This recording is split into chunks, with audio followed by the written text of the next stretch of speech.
என் இனிய உலகத்தமிழ் மக்களே, தாய்மார்களே, பெரியோர்களே, சிறார்களே, என் அருமைச் சீடர்களே, யோக நண்பர்களே, யோக விரும்பிகளே, உங்கள் அனைவருக்கும் என் இனிய காலை வணக்கம். கலைஞர் தொலைக்காட்சி நிகழ்ச்சியில் நலமுடன் வாழ என்னும் பிரிவில் யோகாசனத்திற்கு அதிக முக்கியத்துவம் தரப்பட்டிருப்பதை நீங்கள் அறிவீர்கள்.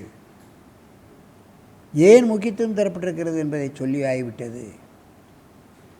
நல்ல காரியங்கள் எல்லாம் காலையில் தான் நடைபெறுகிறது. திருமணங்கள், பேர் வைத்தல், வீடு கட்டி கிரகப்பிரவேசம் பண்ணுவது எல்லாம் அதிகாலையில் பிரம்ம முகூர்த்தத்தில் செய்கிறார்கள். காலையில் எழுந்து காலைக்கலங்களை முடித்துவிட்டு குளித்துவிட்டுத்தான் இந்த ஆசனங்களை செய்ய வேண்டும். நாம் இரவில் ஒரு 8 மணி நேரம் 10 மணி நேரம் ஒரே நிமிர்ந்து படுத்திருக்கின்ற காரணத்தினால் உடல் விரைப்புத்தன்மை அடைந்து விடுகிறது.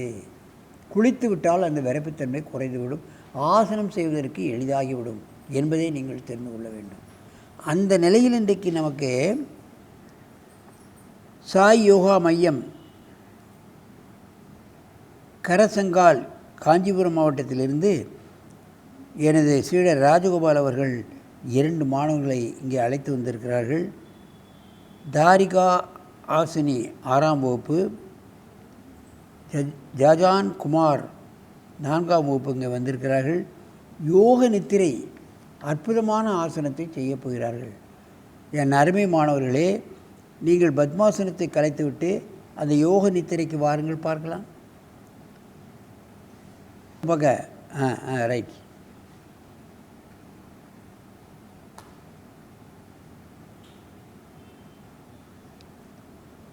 வழக்கத்தில் சொல்வது வழக்கம், பழக்கத்தில் சொல்வதும் வழக்கம்.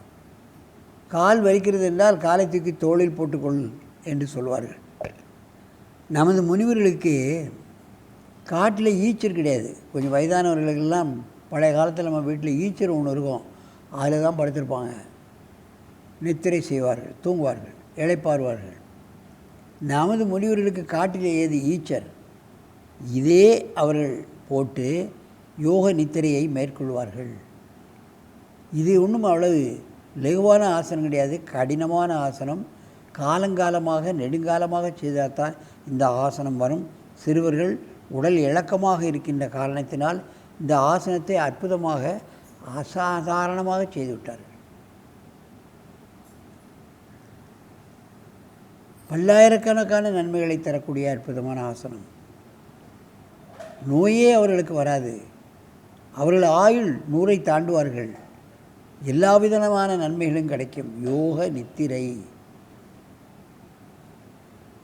நினைப்பதெல்லாம் கிடைக்கும். படிப்பு கிடைக்கும், பட்டம் கிடைக்கும், புகழ் கிடைக்கும், பணம் கிடைக்கும், உயர்ந்த உத்தியோகங்கள் கிடைக்கும். நிச்சயமாக இவர்கள் தொடர்ந்து செய்து வந்தால் அவ்வளவும் வெற்றி கிட்டும். இது ஒரு அற்புதமான ஆசனம். இது ஒரு பயிற்சி அல்ல, தவநிலை. தவம் ஏன் இருக்கிறார்கள்? தான் நினைத்ததை பெற வேண்டும் என்று சாதனை செய்து இது போன்ற ஆசனங்களை பழகி நாம் கடவுளிடம் வரம் வாங்கி அவர்கள் கேட்டதை பெறுகிறார்கள். இதெல்லாம் புராணத்தில் சொல்லக்கூடிய விஷயங்கள். ஆனால் உண்மையிலேயே நான் சொல்கிறேன், இது போன்ற ஆசனங்களை நாம் செய்வோமே ஆனால் நமக்கு நன்மைகள் பல கிட்டும், நினைத்ததெல்லாம் அடையலாம் என்பதை தெரிவித்துக் கொள்கிறேன். அப்படியே கலைங்க. நன்றாக மூச்சை இழுத்து கொள்ளுங்கள்.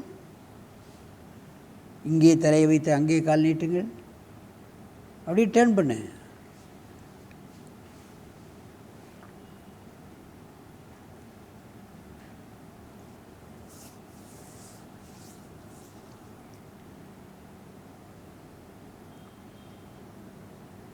சாதாரணமாக செய்கிறார்கள், எந்த முயற்சியும் கிடையாது, கஷ்டப்பட்டு செய்யறதும் இல்லை. இது எப்படி வந்தது? ரெகுலராக பண்ணுறாங்க. ஒவ்வொரு காலாக பழகி, அப்புறம் 2 காலாக பழகி, அதுக்கப்புறம் தான் இந்த ஆசனம் வரும். என்கிட்ட வராது. முதல்ல காலை தூக்கி உச்சியில் வச்சு பழகணும், ஒரு காலை. இப்போ இந்த காலை தூக்கி உச்சியில் வச்சு பழகணும். அப்படியே கொஞ்சம் கொஞ்சமாக இறக்கி தோளு கொண்டு வரணும். ஒரே நாளில் இழுத்து போடக்கூடாது. அப்படி தான் நமக்கு பிடித்து கொள்ளும். ஆசனத்தை வலுக்கட்டாயப்படுத்தி செய்யாதீர்கள். சில சமயங்கள் ஆபத்தாகவும் முடியலாம். ஏதாவது கடினமான ஆசனங்களை பழக வேண்டும் என்று சொன்னால் ஆசிரியரிடம் போய் பழகுங்கள், நீங்களாக செய்யாதீர்கள். அதன் ஆசிரியர் ராஜகோபால் பிள்ளைகளை என்ன அழகாக வதக்கியிருக்கிறார் என்பதை பார்க்க வேண்டும். வெகு நாட்களாக அவர் இந்த யோகா வளர்ச்சியில் ஈடுபட்டிருக்கிறார். பல்வேறு பள்ளிக்கூடங்களில் சென்று மாணவர்கள் கற்றுக் கொடுத்து கொண்டிருக்கின்றார். அற்புதமான சேவை. மெதுவாக இந்த ஆசனத்தை கலையுங்கள். நேராக திரும்புங்கள். ஒருத்தருக்கு ஒருத்தர் நேராக இருந்து கொண்டு இந்த ஆசனத்தை செய்யுங்கள்.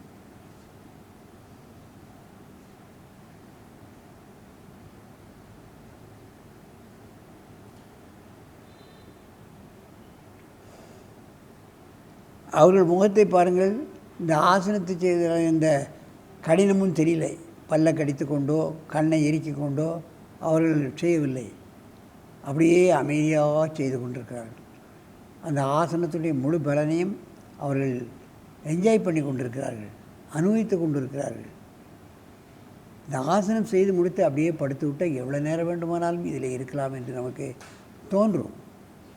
அவ்வளவு அற்புதமான ஆசனம். ஆனால் அதனை அடைவதற்கு நீங்கள் நாள் எடுத்துக்கொள்ள வேண்டும், மெதுவாக செய்ய வேண்டும், அவசரப்பட்டு செய்யக்கூடாது என்பதுதான் விதி. மெதுவாக கலையுங்கள் இந்த ஆசனத்தை. நீண்ட மூச்சு வாங்கிக் கொள்ளுங்கள். அப்படியே திரும்புங்க. நீ அங்கே பாரு, நீ அங்கே பாரு. செய்யுங்க. பல கோணங்களில் செய்கிறார்கள், நீங்கள் பார்க்க வேண்டும்.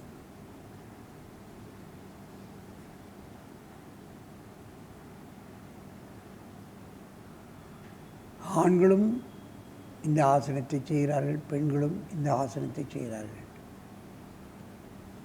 இன வேறுபாடு கிடையாது, யார் வேணாலும் செய்யலாம். சிறிய பெண்களும் செய்யலாம், வயோதிகர் பெண்களும் செய்யலாம், ஆண்களும் செய்யலாம், பெண்களும் செய்யலாம். அதனுடைய பலங்களை முழுமையாக அடையலாம். எத்தனையோ பேர் இன்றைக்கு மன நிம்மதி இல்லை, டென்ஷன், ப்ரெஷர் இவைகளெல்லாம் இருக்கிறது. சிறு வயது முதற்கொண்டே இந்த ஆசனங்களை செய்ய செய்ய செய்ய செய்ய அவர்கள் அதன் முதுமையடைந்து முழு நிலையும் அடைந்து தாங்கள் வெற்றி காண்பார்கள் என்பதுதான் உண்மை. வாழ்க்கையில் வெற்றி பெறுவது நிச்சயம். இந்த ஆசனங்களெல்லாம் அவ்வளவு லேசாக சொல்லிவிட முடியாது. யோக இலக்கியங்களில் இவைகளெல்லாம் மிகவும் உயர்வாக சொல்லப்பட்டிருக்கிறது. மெதுவாக இந்த ஆசனத்தை கலையுங்கள். நேராக வந்து பத்மாசனத்தில் அமருங்கள். என் அருமை பெரியோர்களே, தாய்மார்களே, மாணவ செல்வங்களே, பள்ளித்தாளாளர்களே, நீங்கள் எல்லோரும் உங்கள் பள்ளியில் தனியாக யோகாசன ஆசிரியர்களை நியமித்து நீங்கள் அவர்களுக்கு இந்த ஆசனத்தை கற்பித்தால் நிச்சயமாக உங்கள் பிள்ளைகளெல்லாம் 100க்கு 100 மார்க் வாங்கி பள்ளியே சிறந்த பள்ளியாக நீங்கள் தேர்ந்தெடுக்கப்படக்கூடிய நிலைக்கு உங்கள் பள்ளி மேலே மேலே போய்கொண்டே இருக்கும் என்பதை கூறிக்கொண்டு, இதுபோன்ற ஆசனங்களை எல்லா பள்ளிகளிலும் கல்லூரிகளிலும் ஏன் இன்ஜினியரிங்களிலும் முதல் எம்பிபிஎஸ் படிக்கின்ற பல யூனிவர்சிட்டிகளிலும் மாணவர்களுக்கு இதை கற்றுக் கொடுத்து அவர்கள் ஒரு அற்புதமான நிலைக்கு நீங்கள் கொண்டு செல்ல வேண்டும் என்று கேட்டு உங்களிடமிருந்து விடைபெறுவது ஆசனம் ஆண்டியப்பன். வணக்கம். மாணவர்கள் பணி. இன்று பழைய கொள்கைகளும் கோட்பாடுகளும் தங்கள் செல்வாக்கை இழந்துவிட்டன. ஆனால் அவற்றின் இடத்தில் புதிய குறிக்கோள்களும் லட்சியங்களும் இன்னும் நிலைநிறுத்தப்படவில்லை. இன்று சமூகத்தில் நமக்கு ஏற்பட்டுள்ள பல சோதனைகளையும் சாதனைகளாக மாற்றும் அறைகூவலை ஏற்று காலத்தோடு ஒட்டிய நெறிமுறைகளை, வாழ்க்கை பண்புகளை வகுத்து கொள்ள வேண்டிய நிலையில் உள்ளோம். புதுமை வேகத்துடனும் புரட்சி கருத்துடனும் பொங்கி வரும் லட்சிய துடிப்புடனும் பொதுநல நோக்குடனும் இளைஞர் சமுதாயம் நாட்டின் நல்வாழ்வில் பங்கு கொள்ள வகை செய்வதில் முன்னணியில் நிற்க வேண்டியவர்கள் மாணவர்களே ஆவர்.